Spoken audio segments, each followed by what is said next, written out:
আমি ধানের শীষের মনোনীত বাংলাদেশের যতগুলো প্রার্থী আছে তার মধ্যে সর্বকনিষ্ঠ প্রার্থী এবং ময়মনসিংহ বিভাগের মধ্যে একমাত্র নারী প্রার্থী আমি। সানসিলা জেব্রিন প্রিয়াঙ্কাকে শুভেচ্ছা বক্তব্য রাখার জন্য আহ্বান জানাচ্ছি।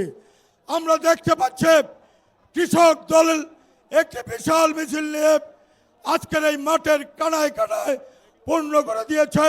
আমরা সবাইকে ধন্যবাদ জানাই, শুভেচ্ছা জানাই। বক্তব্য রাখছেন ডাক্তার প্রিয়াঙ্কা।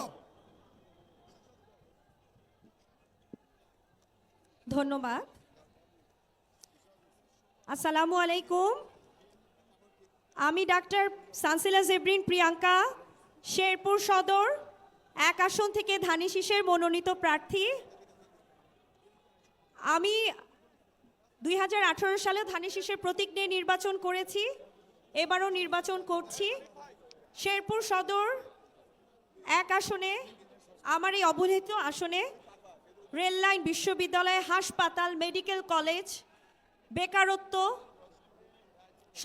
কিছুই নেই। আসলে বেকারত্বের হার বেশি, যোগাযোগ ব্যবস্থা নেই এবং এটা একটা কৃষি নির্ভরশীল এরিয়া হলেও এখানে কৃষকদের কোনো মূল্যায়ন নেই।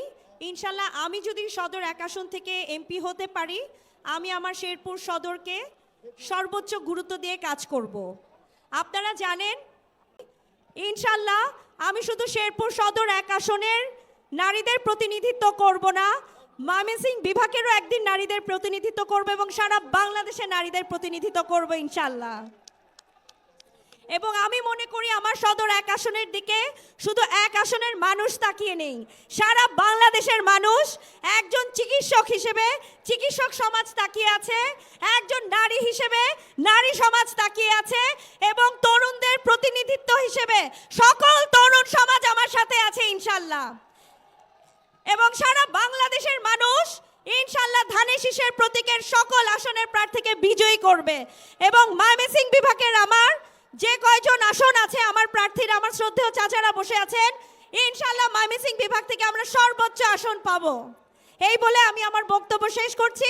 আমার জন্য দোয়া করবেন। আসসালামু আলাইকুম। ধন্যবাদ প্রিয়াঙ্কা। আমার বাম দিকে ব্যানারগুলো দয়া করে গুছিয়ে ফেলেন এবং বসে পড়েন। কৃষক দলের অনেক দায়িত্ব, কৃষক দলকে অনুরোধ করব আপনারা বসে যান।